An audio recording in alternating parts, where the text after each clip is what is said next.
दुनिया भर में हजारों म्यूजियम्स हैं, पर कुछ ऐसे भी म्यूजियम्स हैं जिनके अंदर कदम रखते ही एक अजीब बेचैनी, एक ठंडी सी गूंज महसूस होती है।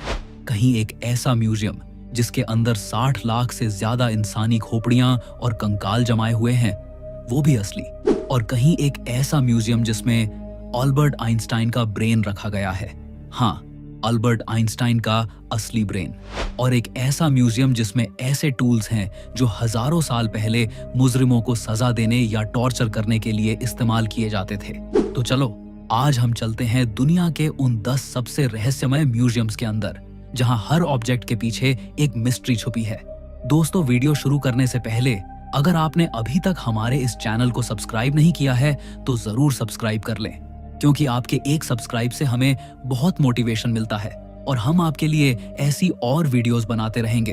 तो चलिए वीडियो शुरू करते हैं। Number 1, the torture museum of Amsterdam.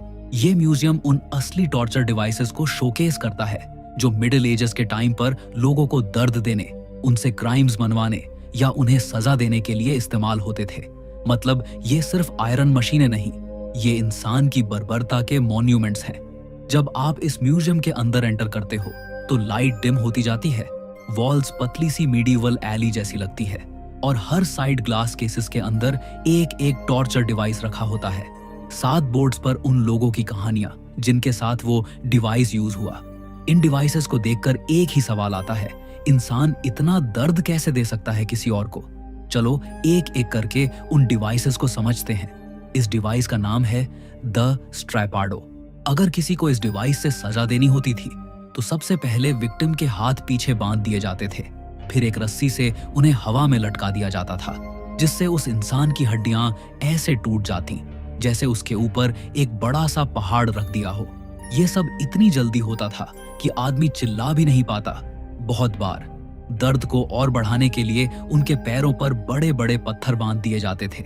Museum में इसका ओरिजिनल वुडन फ्रेम अब भी रखा है और उसके नीचे एक पेंटिंग भी रखी हुई है जिसमें एक आदमी हवा में लटका हुआ है, पूरी बॉडी स्ट्रेच हो चुकी है और उसका मुंह खुला है, बिल्कुल आवाज के बिना। अगला डिवाइस है द इंक्विजिशन चेयर। ये एक आयरन चेयर है जिस पर 150 से 200 नुकीले कांटे लगे होते थे। विक्टिम को इस पर बैठने को मजबूर किया जाता था और फिर ऊपर से स्ट्रैप्स टाइट किए जाते ताकि कांटे बॉडी में धीरे धीरे घुसते जाएं। सबसे खौफनाक बात यह है कि विक्टिम को इस चेयर पर कुछ देर के लिए नहीं बल्कि कुछ घंटों या कुछ दिनों के लिए बैठाया जाता था। म्यूजियम में जो चेयर रखी है उसके स्पाइक्स पर अब भी डार्क ब्राउन स्टेन्स दिखते हैं, जिसे वहां के लोग खून के निशान कहते हैं। तीसरा डिवाइस है द ब्रांडिंग आयरन। ये डिवाइस क्रिमिनल्स, एडल्टरर्स और हेरेटिक्स पर यूज होता था। एक आयरन रॉड जिसके एंड पर एक सिंबल होता था, इसे आग में गर्म किया जाता और सीधा स्किन पर प्रेस कर दिया जाता। जरा सोचो, क्या इस तरह का टॉर्चर हम सह सकते हैं? म्यूजियम में जो ब्रांडिंग आयरन्स रखे हैं उनके एंड्स पर क्रॉस, क्राउन और लेटर सिंबल्स हैं। इसका मतलब जैसा गुनाह वो करते थे उस हिसाब से उनको सजा दी जाती थी इन सिंबल्स के जरिए। अगला डिवाइस है एड थंब स्क्रूज। ये छोटा सा मेटल क्लैंप होता है जिसमें विक्टिम की उंगलियां या अंगूठा रखकर धीरे धीरे टाइट किया जाता था जब तक कि उसकी हड्डियां न टूट जाए। अब एक ऐसे डिवाइस के बारे में बात करेंगे जिसे द स्कल क्रशर कहते हैं। आपने हाइड्रोलिक प्रेस मशीन तो देखी ही होगी, जो कितनी भी मजबूत चीज हो उसे कई टुकड़ों में कुचल देती है। उस टाइम एक ऐसा ही डिवाइस होता था जिसके अंदर मुजरिम का सर फिट किया जाता था और ऊपर से एक स्क्रू टाइट करके उस इंसान के सर को कुचल दिया जाता था। थोड़ा इमेजिन करके देखो कितना दर्द झेलना पड़ता था उन लोगों को। अब चलते हैं आखिरी डिवाइस की तरफ जिसका नाम है द आयरन मेडन। ये एक लार्ज कॉफिन लाइक स्ट्रक्चर होता था। अंदर तेज धार कांटे होते थे। विक्टिम को इसके अंदर बंद किया जाता था और कांटे उस इंसान के शरीर में धंस जाते थे, मगर इससे मौत भी नहीं आती थी, बल्कि इतना दर्द होता था कि इंसान मौत के लिए तरस जाए। इस म्यूजियम से निकलते वक्त लोग हंसते हुए नहीं बल्कि चुप रहते हुए बाहर आते हैं, क्योंकि हर ग्लास केस एक ही बात कहता है, इंसान सबसे ज्यादा खतरा इंसान के लिए ही है। Number 2, the Mutter museum, US. एक ऐसा म्यूजियम जहां दरवाजा खोलते ही तुम्हें एक अजीब सा साइलेंस मिलता है। ऐसा साइलेंस जो हॉस्पिटल का नहीं बल्कि हिस्ट्री के अंदर छिपी उन बॉडीज का होता है जिन्होंने अपनी जिंदगी डिजीज, डिफॉर्मिटी और पेन के साथ बिताई। ये है the Mutter museum, Philadelphia, USA. World का सबसे डिस्टर्बिंगली फैसिनेटिंग मेडिकल म्यूजियम, एक जगह जहां ह्यूमन बॉडी के वो सीक्रेट्स रखे हैं जो नॉर्मल दुनिया कभी देख नहीं पाती। इस म्यूजियम में एक बॉडी ऑर्गन है जिसका नाम है द मेगा कोलन, एक बड़ी सी इंसानी आंत जिसका साइज लगभग 8 फुट लंबा और वजन 40 किलो का है। इस इंसान को हिर्शस्प्रुंग नाम की एक डिजीज थी जिस कारण वो कई सालों तक बाथरूम नहीं जा पाया। उसके पेट का साइज इतना बड़ा हो गया था कि लोग उसे प्रेग्नेंट वुमन समझ लेते थे। और ये कोलन अब म्यूजियम में एक जाइंट ग्लास केस में रखा हुआ है। देखते ही व्यूअर का ब्रेन फ्रीज हो जाता है। तो अब हम देखने जा रहे हैं अल्बर्ट आइंस्टाइन का ब्रेन। हाँ, सच में उनके मरने के बाद उनके ब्रेन को इस म्यूजियम में रखा गया। अल्बर्ट आइंस्टाइन के ब्रेन के माइक्रोस्कोपिक स्लाइड्स यहाँ प्रिजर्व किए गए हैं। साइंटिस्ट्स ने उनके ब्रेन का हर पार्ट स्टडी किया। क्या आइंस्टाइन का ब्रेन नॉर्मल इंसान से डिफरेंट था? और ये स्लाइड्स विजिटर्स को एक ही चीज का रिमाइंडर देती हैं, जीनियस भी एक बायोलॉजिकल मशीन ही है। और इस म्यूजियम में एक औरत की बॉडी है जिसे डेड सॉप लेडी कहा जाता है, एक वुमन जिनकी डेड बॉडी नेचुरल प्रोसेस से एडिपोजियर में कन्वर्ट हो गई, मतलब एक वैक्सी सोप लाइक सब्सटेंस। आज वो बॉडी बिल्कुल मम्मी की तरह प्रिजर्व्ड है। फेस, हेयर, स्किन सब ऑलमोस्ट टाइम के अंदर फ्रीज हो चुका है। म्यूजियम के एक हिस्से में डजन्स ऑफ इन्फेंट स्केलेटन रखे हैं, conjoint twins, hydrocephalus babies, rare bone deformities. ये सब उन दिनों के रिमेन्स हैं जब मेडिकल साइंस डेवलप नहीं हुई थी। डॉक्टर्स डिजीज को समझने के लिए रियल बॉडीज प्रिजर्व किया करते थे। और म्यूजियम के दूसरी तरफ एक ऐसा रूम है जिसमें हर शेल्फ पर कई खोपड़ियों को रखा गया है। एक पूरा रूम जिसमें टोटल 140 खोपड़ियों को लाइन से रखा गया है। हर खोपड़ी के साथ लिखा हुआ है उस इंसान का नाम, उसके मरने की वजह और उसका बैकग्राउंड। जब तुम इस म्यूजियम से बाहर निकलते हो तो दिमाग में एक ही थॉट आता है, human body is beautiful but terrifying. Number 3, the paradox museum of Mumbai. ये कोई नॉर्मल म्यूजियम नहीं है, एक ऐसी जगह है जहां फिजिक्स की धज्जियां उड़ती हैं, लॉजिक का मर्डर होता है और आदमी अपनी ही आंखों पर ट्रस्ट करना बंद कर देता है। यहाँ एक रूम है जिसे द एंटी ग्रेविटी रूम कहते हैं। ये सबसे फेमस रूम है। यहाँ तुम सीधी लाइन में चल रहे होते हो पर तुम्हारी बॉडी टिल्ट होती है 45 डिग्री पर। ऐसा लगता है जैसे कोई इनविजिबल फोर्स तुम्हें साइड से पुश कर रहा हो। वाटर अपहिल बह रहा होता है, बॉल नीचे के बजाय ऊपर रोल करती है और तुम खुद को देखकर बोलते हो, भाई ये कैसे हो रहा है। और इसके अंदर एक और रूम है जिसे द इन्फिनिटी मिरर रूम कहते हैं, जहां तुम एक नहीं बल्कि 1000 बन जाते हो। आप एक रूम में खड़े हो और आपकी रिफ्लेक्शन हर डायरेक्शन में इन्फिनिट टाइम्स मल्टीप्लाई हो रही है। लगता है जैसे आप मल्टीपल डायमेंशंस में घुस गए हों। यहाँ एक टनल है जिसे डेड पैराडॉक्स टनल कहते हैं। आप उसके अंदर एक स्टेबल ब्रिज पर चल रहे होते हो पर आपका दिमाग सिग्नल देता है जैसे आप घूम रहे हो, आप गिरने वाले हो। लोग सीधे सीधे लड़खड़ा के गिर जाते हैं लेकिन फ्लोर बिल्कुल फ्लैट होता है। ये इल्यूजन आपके ब्रेन के बैलेंस सेंटर को हैक कर देता है। और यहाँ एक मैजिकल रूम भी है, द श्रिंकर ग्रोअर रूम, जहां आप अपनी हाइट को छोटी से बड़ी कर सकते हो और बड़ी से छोटी कर सकते हो, जिसमें लेफ्ट साइड पे खड़े होकर आप बच्चे लगते हो और राइट साइड पे जाकर जाइंट मॉन्स्टर जैसे लगते हो। आंखों को पूरा का पूरा धोखा। और यहाँ एक ऐसी चेयर है जिस पर बैठने के बाद आपको लगेगा आप हवा में बैठे हो। आप एक इनविजिबल सीट पर बैठते हो और फोटो देखकर लोग जेन्युइनली पूछते हैं, भाई मैजिक था क्या? हम समझते हैं कि आंखें जो देख रही हैं वो सच है, लेकिन ये म्यूजियम हमारे मुंह पर थप्पड़ मार के बोलता है बिल्कुल गलत। Number 4, the museum of the weird, Texas. ये दुनिया का सबसे अजीब, सबसे क्रीपी और सबसे अनप्रिडिक्टेबल म्यूजियम है। आखिर इसके अंदर है क्या? चलिए देखते हैं। अंदर जाते ही आपको एक बड़ा सा फ्रीजर बॉक्स दिखेगा जिसमें एक पूरा का पूरा ह्यूमनॉइड क्रीचर बर्फ में जमाया हुआ रखा है। 1960 के दशक में जब ये दुनिया के सामने आया तो लोग लिटरली शॉक हो गए। कुछ साइंटिस्ट्स ने बोला ये एक रेयर अननोन स्पीशीज हो सकती है। कुछ ने बोला ये तो बिगफुट का बच्चा लग रहा है। अभी तक कोई कंफर्म प्रूफ नहीं, बस एक फ्रोजन मिस्ट्री जो देखते ही बॉडी ठंडी हो जाती है। और उसके बाद आता है फीजी मरमेड। ये कोई क्यूट एरियल जैसी मरमेड नहीं है। ये दिखने में आधा बंदर आधी मछली और पूरा शरीर सिला और मुड़ा हुआ लगता है। और फिर आता है the Texas Bigfoot wall. Museum के अंदर एक पूरी वॉल बिगफुट साइटिंग्स को डेडिकेट की गई है। फुटप्रिंट्स, फोटोज, प्लास्टर कास्ट्स और उन लोगों के रिटन स्टेटमेंट्स जिन्हें लगता है उन्होंने बिगफुट को फेस टू फेस देखा। कोई माउंटेन ट्रेल्स पर क्राई सुनता है, कोई ह्यूज शैडो देखता है, कोई गहरे जंगल में फुटस्टेप्स फॉलो करते हुए सुनता है, और कुछ लोग तो लिटरली बोलते हैं उसकी आंखों में इंसान जैसी इंटेलिजेंस थी।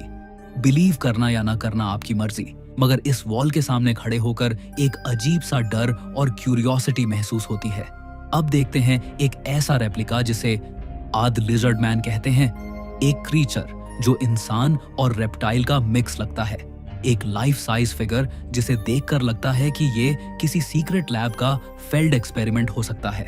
Sharp clause, scaly skin, human like pose और एक स्टेयर जो सीधा सोल में घुस जाए। म्यूजियम अथॉरिटीज क्लेम करती हैं कि ये रिप्रेजेंटेशनल मॉडल है, मगर कई लोग कहते हैं कि ये कॉन्सेप्ट किसी रियल आई विटनेस रिपोर्ट पर बेस्ड था। रियल दुनिया में भी कुछ चीजें इतनी स्ट्रेंज होती हैं कि वो फिक्शन से ज्यादा अनबिलीवेबल लगती हैं। इस जगह का पर्पज सिर्फ शॉक देना नहीं, बल्कि ये दिखाना है कि दुनिया के हर कोने में ऐसा मटेरियल मिलता है जो साइंस को भी कंफ्यूज कर देता है। Number 5, the Paris catacombs museum. जमीन के नीचे बसा हुआ शहर जहां 6 मिलियन लोग आज भी सो रहे हैं। पेरिस को लोग रोमांस, आर्ट, फैशन और आईफल टावर के नाम से जानते हैं, लेकिन इसी शहर के नीचे एक ऐसी दुनिया छुपी है जिसे देखकर लगता है जैसे किसी हॉरर फैंटेसी मूवी का सेट हो। ऐसी जगह जहां नैरो टनल्स हैं, ठंडी हवा है, पूरा अंधेरा है और दीवारों पर लाखों नहीं बल्कि करोड़ों की तादाद में इंसानी हड्डियां और खोपड़ियां लाइन से लगी हुई हैं। लेकिन ये म्यूजियम बना क्यों? चलिए जानते हैं। 1700 के एंड में पेरिस बहुत सारी प्रॉब्लम्स फेस कर रहा था, जैसे overcrowded graveyards, rotting bodies, disease outbreaks और स्मेल जो शहर में फैल जाती थी। अथॉरिटीज ने डिसाइड किया कि बॉडीज को जमीन के नीचे पुराने माइनिंग टनल्स में शिफ्ट किया जाए। एक के बाद एक सिमेट्री एम्प्टी होती गई और टनल के नैरो पैसेज में खोपड़ियां और हड्डियां एकदम सिमेट्रिक डिजाइनों में स्टैक कर दी गईं। इस पूरे प्रोसेस को पूरा होने में 12 साल लगे। आज कैटाकॉम्ब्स में करीबन 60 लाख लोगों के कंकाल मौजूद हैं। पब्लिक म्यूजियम एरिया छोटा सा है, पर कैटाकॉम्ब्स का एक्चुअल नेटवर्क 320 किलोमीटर से ज्यादा अंदर तक है और इसमें से 95% एरिया स्ट्रिक्टली रेस्ट्रिक्टेड है। Number 6, the Kurukshetra panorama and science centre, Haryana, जहां महाभारत, विज्ञान और रहस्य एक ही छत के नीचे जिंदा हो जाते हैं। दुनिया में बहुत सारे म्यूजियम्स हैं, कोई अजीब चीजें दिखाता है, कोई हॉरर, कोई मिथ्स, लेकिन Kurukshetra panorama and science centre एक ऐसी जगह है, ये सब 3D स्टाइल में बनाया गया है। इस वजह से तुम्हें लगता है कि तुम एक म्यूजियम नहीं, 2 अलग अलग डायमेंशंस में एंटर हो गए हो। एक तरफ प्राचीन भारत के सबसे महान युद्ध का दृश्य, महाभारत, और दूसरी तरफ मॉडर्न साइंस और कॉस्मोलॉजी के माइंड बेंडिंग एग्जिबिट्स। ये दोनों चीजें एक साथ मिलकर इस म्यूजियम को दुनिया का one of a kind experience बना देती हैं। द महाभारत पैनोरामा हॉल एक जायंट सर्कुलर हॉल जिसमें आप 360 डिग्री में घूमो तो एक ही सीन रिपीट नहीं होता। हर एंगल पर महाभारत का एक नया पल, एक नई कहानी, एक नया कैरेक्टर तुम्हारी आंखों के सामने खड़ा हो जाता है। और ये कोई नॉर्मल पेंटिंग नहीं होती, ये सब इस तरह से सेट किया गया है, लगता है कि आप युद्ध के मैदान में खड़े हो। लोग बताते हैं कि ये सीन देखते वक्त उनकी स्पाइन में गूज बम्प्स आते हैं। जब तुम भीष्म को एरोज के बेड पर देखते हो या अर्जुन को कृष्ण से गाइडेंस लेते हुए। इस म्यूजियम की स्पेशलिटी ये है कि ये सिर्फ मिथ नहीं दिखाता, ये मिथ के पीछे का साइंस भी समझाता है। Number 7, the Avanos hair museum, तुर्की। एक म्यूजियम जो औरतों के बाल से बना है, एक पुरानी सी केव स्टाइल वर्कशॉप जिसमें वॉल्स, सीलिंग्स, पिलर्स, सब पर सिर्फ और सिर्फ औरतों के बाल लगे हुए हैं। हाँ, रियल ह्यूमन हेयर, उनके साथ छोटी छोटी कहानियां, नाम और कभी कभी उनकी तस्वीर तक चिपकी होती है। ये सब शुरू कैसे हुआ? 1979 में एक लोकल पॉटर चेज ग्लीब के स्टूडियो में एक टूरिस्ट आई जाते वक्त उसने गिफ्ट में अपने बाल का एक छोटा सा लॉक छोड़ दिया एज अ मेमोरी। गलीब को यह जेस्चर इतना यूनिक लगा कि जब भी कोई फीमेल विजिटर आती वो उनसे एक छोटा सा हेयर लॉक और उनका नाम लिखवा लेता। स्लोली स्लोली ये एक छोटी हॉबी से लेकर एक वर्ल्ड फेमस म्यूजियम बन गया। आज के टाइम पर यहाँ 16,000 से ज्यादा औरतों के बाल लगे हुए हैं, दुनिया के ऑलमोस्ट हर कंट्री से। हर हेयर लॉक के साथ एक छोटा पेपर होता है।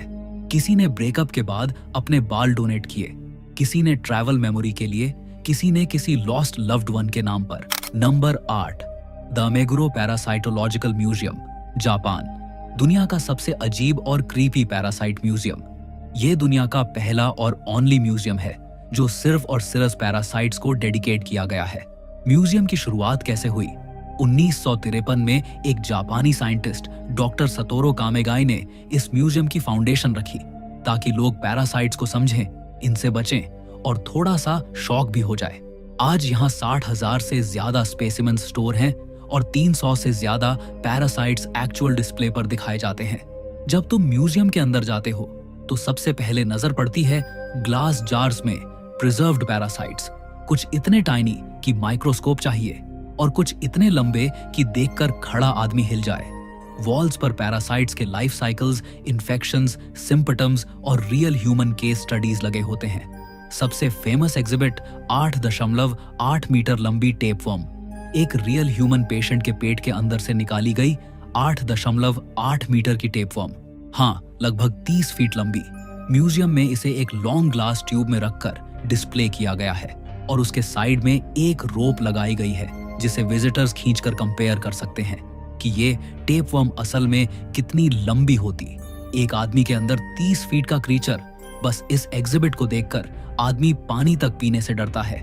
यहाँ पर बोर्ड पर फोटोग्राफ्स और एक्स-रेज लगे होते हैं जिसमें दिखाया गया है कि पैरासाइट्स क्या क्या कर सकते हैं, जैसे कि ब्रेन ईटिंग अमीबास, आई पैरासाइट्स जिससे आई साइट चली जाती है, रॉ फिश खाने से बॉडी में डेवलप होने वाले वर्म्स और कुछ इतने बिजार केसेस कि देखकर धड़कन बढ़ जाए। हर केस के नीचे प्रॉपर डिटेल लिखी होती है, कैसे अंदर घुसा, कैसे ग्रो किया और कैसे निकाला गया। Number 9, the dog collar museum, UK. दुनिया में म्यूजियम्स तो बहुत हैं, कोई आर्ट का, कोई साइंस का, कोई टॉर्चर का, पर एक म्यूजियम ऐसा भी है जो डेडिकेट है सिर्फ डॉग्स के कॉलर्स को। हाँ, डॉग कॉलर्स। सुनने में फनी लगता है पर जैसे ही अंदर जाओगे तुम रियलाइज करोगे कि अरे ये तो पूरे मीडिवल हिस्ट्री का टाइम कैप्सूल है। ये म्यूजियम इंग्लैंड के लीड्स कैसल के अंदर बना हुआ है और यहाँ मौजूद हैं 130 से अधिक डॉग कॉलर्स, जिनमें से कुछ इतने पुराने हैं कि 15वीं सेंचुरी यानी लगभग 500 साल पुराने। ये म्यूजियम बना क्यों? मीडिवल इंग्लैंड में डॉग सिर्फ पेट्स नहीं होते थे बल्कि प्रोटेक्टर्स होते थे, कैसल्स, फॉर्मलैंड्स और विलेजेस के। इसलिए इन डॉग्स के कॉलर्स किसी क्यूट एक्सेसरी जैसे नहीं बल्कि आर्मर जैसे डिजाइन किए जाते थे। ये कलेक्शन ओरिजिनली एक हिस्टोरियन कपल ने कलेक्ट किया था और बाद में लीड्स कैसल ने इसे प्रिजर्व करके पब्लिक म्यूजियम बना दिया। देखने में ये कॉलर्स लगते हैं जैसे किसी हॉरर मूवी में विलेन पहनता हो। मैसिव आयरन कॉलर्स जिन पर बड़े बड़े स्पाइक्स लगे होते थे। पर्पज, अगर कोई वुल्फ या टाइगर डॉग के गले को पकड़ने की कोशिश करे तो स्पाइक्स उसको रोक दें या चोट पहुंचाए। ये सिर्फ डॉग्स का प्रोटेक्शन गियर नहीं बल्कि पूरा बैटल ग्राउंड इक्विपमेंट था। सबसे यूनिक कॉलर है द आयरन प्रिजन कॉलर। ये एक पुराना जर्मन कॉलर है जिसमें एक मेटल लॉकिंग मैकेनिज्म होता था।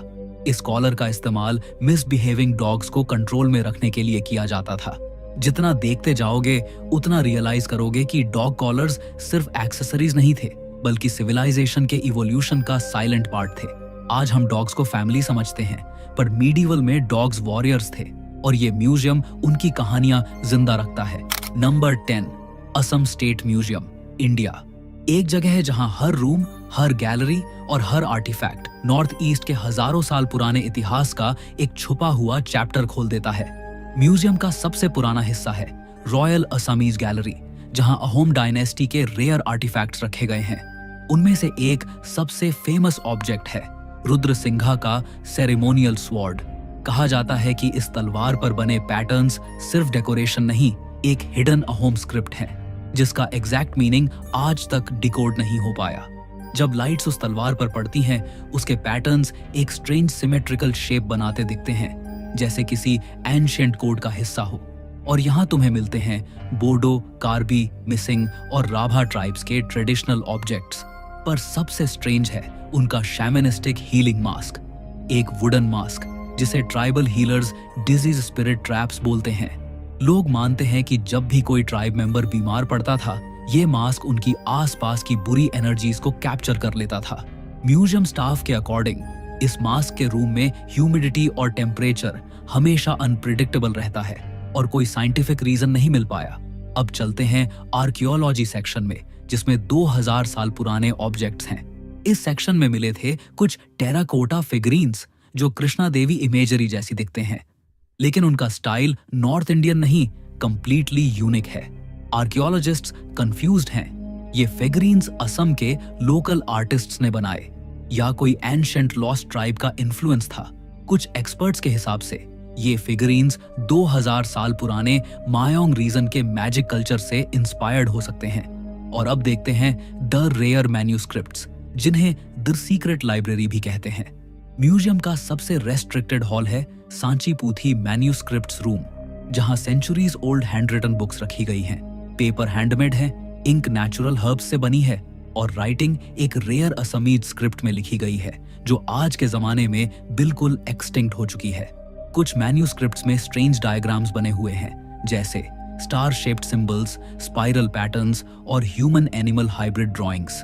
रिसर्चर्स आज तक ये डिसाइड नहीं कर पाए कि ये एस्ट्रोनॉमी है या ऑनकल्ट नॉलेज। असम स्टेट म्यूजियम सिर्फ एक म्यूजियम नहीं, ये एक गेटवे है उन सिविलाइजेशंस का जो इंडियन सबकॉन्टिनेंट के एक्सट्रीम ईस्ट में थाउजेंड्स ऑफ ईयर्स पहले फ्लोरिश करती थी।